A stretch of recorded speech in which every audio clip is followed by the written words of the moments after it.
Antrą užduotį.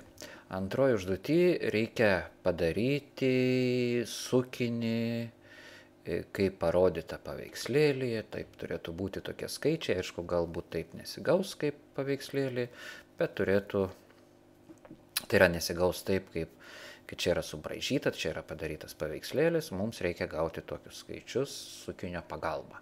O stovim lenteliai, tai patogiau, einam į Insert, einam į Table ir dabar duomenis teisingai paimti, kadangi buvom, dėsim į Existing, nu ir dabar Location, nu, mes kažkur apačioj dėkim, OK, turim tokią dalyką ir dabar. Kas kur turi dėtis? Autotransporto priemonė. Autotransporto priemonė dėsis į filtrus. Dedam. Toliau.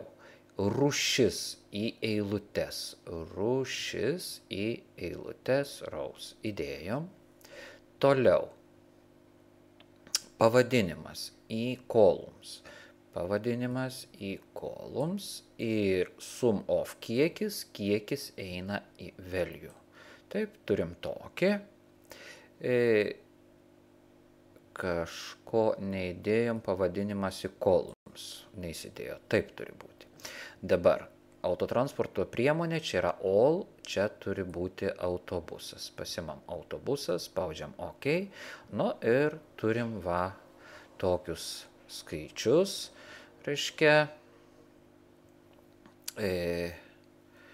turim skaičius 250, 150, 400, viskas atitinka.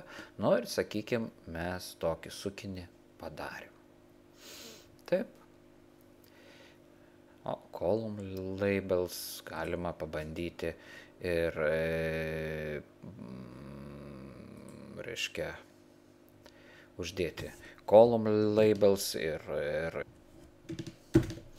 bandom paprasčiausiai pastatom kursorių, nutrinam, galim parašyti pavadinimas, galima čia parašyti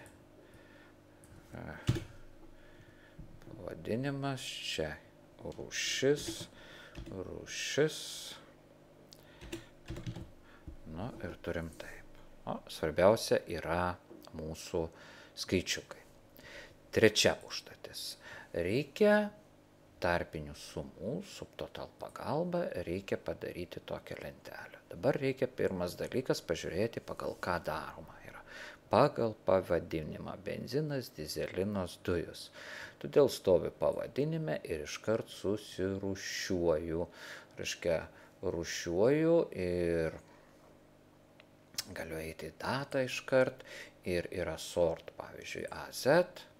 Benzinas taip, dizelinas taip, tvarkovi, tada einam į subtotals, yra pagal ką, ne pagal autotransportą, o pagal pavadinimą, sumuojam, nes čia yra benzinas iš viso, dizelinas ir taip toliau, todėl sumuojam ir ieškom sumų, suma su nuolaida ir kiekis.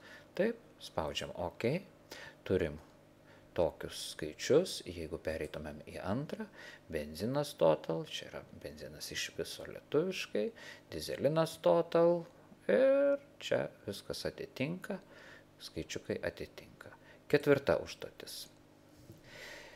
Reikia nufiltruoti, kad kiekiai būtų mažesni už 100, kad liktų mažesni už 100. Užsidedam filtrą.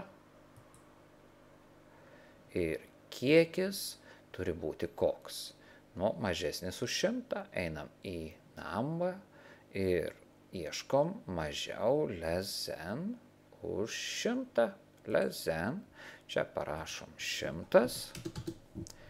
OK. Ir turim tik tai 2 kiekius, taip kaip ir paveiksliuke, jokių problemų.